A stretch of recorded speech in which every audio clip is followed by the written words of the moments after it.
አርዕስተ ዜና። ሰላም ጤና ይስጥልን ክብራንና ክብራን አርማይ ተመልካቾች የሰዓት ዜናችን ጀምሯል። ላይክ፣ ሼር፣ ሰብስክራይብ በማድረግ ቤተሰብ ይሁኑ ማለት ነው። እንግዲህ የነ ቶሎ ቶሎ ቤት ግድግዳው ሰንበሌጥ ዛሬም እንግዲህ ማነጋገሪያ የሆነ ነው። ረፋዱን እንግዲህ ማለት ነው ስለ ሄርሜላ ጉዳይ አንዳንድ ነገሮች በጣም ብዙ ሰው ሄርሜላ ማይክል ጃክሰን በፍጹም አይሆንሽም፣ ያንቺ ልብ ለመስበር ነው እየተሯሯጠ ያለው እንጂ በፍጹም ላንቺ የሚመጥንሽ አይደለም እያላችሁ ነው። እንግዲህ ብዙዎቻችሁ ያው መቼም እንመጣጠናለን ብለው ነው ይሄን ነገር የተገባቡት። እኛ በመጀመሪያ አስቀድሞ ፈላጭ ቆራጭ ባንሆንና ያየነውን ነገር ይሄ ነገር አይሆንም፣ ይሄ ነገር አይሆንሽም ብለን መናገር አለብን። በዛ ላይ ደግሞ ሚኪ እንግዲህ በጣም የፖስተው ነገር ከባድ ነው። መልእክቱ ለማን እንደሆነ ባላቅም መረጃና ማስረጃ ሳይኖራቸው ከወሬ አታልፍም። እንዴ እውነት ነው። መረጃ ሳይኖራቸው ቢለፈልፉ ምንም ችግር የለውም። ግን ሄርሜላ ሁሉም ነገር በመረጃ አላት፣ ቪዲዮ አለ፣ ሁሉም ነገር አለ። ስለዚህ የሚኪ መልእክት ሰዎች ስንባልኛ ያለ መረጃ ነው ቶሎ ብለን ከሰው ጋር ለመጣላት ወይም ለሆነ ነገር የምንፈጥረው። ግን ሄርሜላ ደግሞ እዚህ ጋር ምንም ነገር ያደረገችው ነገር የለም። ስለዚህ እነዛ ደግሞ በውሸት የተለያየ አብርሃም ለሩታ የኔ የልጄ እናት ብለዋል ምናምን ውሸት እንዳለ የሚወራው በሚዲያ ሁሉ ውሸት ነው። ስለዚህ እናንተ ተረጋጉ። አብሶ የሄርሜላ አድናቂዎችን የምላችሁ ነገር የረጋ ወተት ቅቤ ይወጣዋል። ምክንያቱም ነገሮች ሁሉ ቢያናድዱንም እኛ እስኪ ከትናንትና ዛሬ የተሻለ ቀን አለ በማለት እስኪኒ በመጀመሪያ ተመፍረት ትናንትና ያንን ያደረገው ነገር እኔ ብዙ ጥያቄ ፈጥሮብኛል። ምክንያቱም አንደኛ ቀለበቱን ሲጠይቃት፣ ሁለተኛ ቡዜ ደግሞ ስትጠይቅ ምንም የመለሰችው ታሪክ የለም።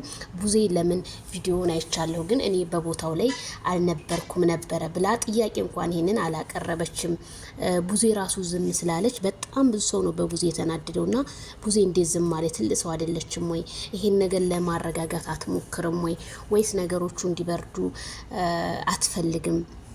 በጣም ብዙ ሰው በቃ ጥያቄ ውስጥ ገብቷል። እና እኔ የምለው ቡዜ እውነት አንቺ እውነተኛ እህት ከሆንሽ፣ እውነተኛ መካሪ ከሆንሽ፣ ከዚህ ከሊጎን ቆም ያለው ካልሽ፣ ባለፈው ከሩታ ጋር እንደዛ ብዙ ነገር ሆነሽ ተለያይታችኋል። አሁን ደግሞ ከሄርሜላ ጋር ያለሽን ቤተሰባዊነትም ሆነ ልክ እንደ እህትሽም አይተሽ ልክ እንደ ምራትም አይተሽ አንቺ እውነታውን መናገር እዛ ቦታ ላይ ለምን ከበደሽ? ማለት ይሄ ነው። ሄርሜላ እንኳን ስታስረዳው ነበረ። እኔ ብዙ ስንከራተት ነበረ ሆስፒታል እንደዚህ ቤትም ሄጄ በቃ ስለ ቀለበቱ እንኳን ስትናገር መቼም የሚዲያ ተጠቃሚ ነሽ፣ መቼም ወንድምሽም ወይም ሌሎቹ የሚያዩትን ቪዲዮ አንቺ ሳታይ አልቀረሽም። እና ለምን እንዳልተናገረች ቡዜ እኔ ራሱ በጣም ነው የገረመኝ። አይቼዋለሁ ቪዲዮን ካስገበ እሱ እንደውም እኔ ከመጀመሪያው እስከ መጨረሻው ካሁን በኋላ አብረሺ ከጎኔ ቁሚ ላለው ነገር በሙሉ ማይክል ጃክሰን ሲላት እሺ ነው ያለችው። ግን እሷ ሩታ እንደዛ ትንጣጣ ስትመልስላት ለሄርሜላ ግን አይ ሄርሜላ እዚህ ጋር ጥፋት የላትም እንደዚህ ቀለበቱንም እንደዚህ አውልቀሃል እንደዚህ ብለው ሆኖ ብትል በዛ ያ ነገሩ ይቋጭ ነበር። ግን ነገሩ እንዲቋጭ ቡዜ በፍጹም እንዳልፈለገች ነው እኔ በቪዲዮ ላይ ያየሁትኝ። በውስጥ ሰው ሲያወራት ስለ ሄርሜላ መልካምነት ከሄርሜላ ጋር እንደሚኖር ብዙ ነገሮች ነው የምትለው። እዚህ ሚዲያ ላይ ደግሞ ትናንትና ያየነው ነገር ብዙዎቹ እንግዲህ በውስጥ ቡዜን የሚያወሩ ይኖራሉ፣ እነሱም ይታዘባሉ እርግጠኛ ነኝ። ስለዚህ ለምን ይሄንን ነገር ለምን አላለችም? የኔም ጥያቄ የህዝቡም ጥያቄ ነው። ይሄ ይመለስልን ነው። ዛሬም እንጠብቃለን።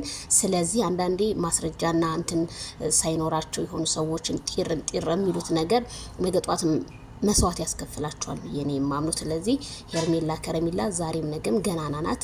እንግዲህ የሚኪ መልእክት ይድረስ ለሁሉም ሰው ማለት ነው፣ ለአሽቃባጮቹም ለምኖቹም ይድረስ። ምክንያቱም ሁሉም ነገር በመረጃ ነው። ሚኪ ደግሞ እኔ ከእህቴ ጎን እቆማለሁኝ አላንሳትም። ካሁን በኋላ እንደውም ቤቷ እየመጡ ሲረብሹ የነበረበትን ፓርት ካሁን በኋላ እንዲራመዱ ለደቂቃም አልፈልግላቸውም። እህቴ ራሷን ችላ የምትኖር ሴት ጀግና፣ ቆፍጣና የሴት በላይ ናት ብሏል። ስለዚህ ይሄ ነው ማለት እንግዲህ የእህት መከታ ማለት ይሄ ነው። ወንድም ማለት የአባት ምትክ ነው፣ አባት እንደማለት ነው። ስለዚህ እኔ ሚኪዬን ምንም እንትን ያልኩበት ነገር የለም።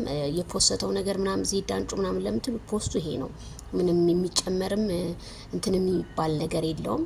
ስለዚህ ሚኪ ትክክለኛን የተናገርከው ይድረስ ምክንያቱም መረጃና ማስረጃ ሳይኖራችሁ እንዲሁ በወሬ ብታጨበጭቡ ሄርሜላ የሆነ ነገር አድርጋበታለች ሰዓት ላይ የሆነ ምን ላይ የማትቀበጣጥሩት ነገር የለም። ሄርሜላ ካመጣጧ እስከ ፋሚሊዋ በጣም ጥርት ያለች ሰው ከአንደበቱ የሚወጣውን አይተን መፍረድ እንችላለን። አንዳንድ በጭፉን ፈራጅ ለሆናችሁ ሰዎች ማለት ነውና ሄርሜላ መቼም አታለቅስም።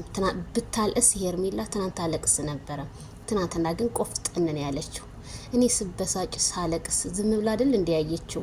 ሁሉም ወርተራ ይደርሰዋል፣ ደረሳት ሩታ። ስለዚህ ሄርሚዬ ዛሬም ነገም ጀግንነትሽን በቃ ነው እንጂ ማሳየት ያለብሽ። ለማንም አንገት እንደማደፊ አንገት የሚያስደፋ ደግሞ ወንድም አለሽ። የአብርሃምን መጨረሻ ሁላችንም አይተን እንፈርዳለን። ህዝብ እየጠበቀው ነው። ምክንያቱም ከሱ የበላለጡ ሰዎች ሚዲያ ላይ ያሉ እሱን የሚወዱት ከሱ የበላለጡ አሉና እነሱስ የሚለው ማይክል ጃክሰን እኔ ብታሰምርበትና እንዲሁም የቡታጅራ ሰዎች ዩቲዩበሮች በሙሉ ብታሰምሩበት ባይነኝ እንደኔ ማለት ነው። ስለዚህ በሌላ ቪዲዮ እንገናኝ። ላይክ ሼር የሚኪ መልእክት ለሁላችሁ ይድረስ። ስላለ ወዳችኋለሁ፣ አከብራችኋለሁ። ባይ ባይ።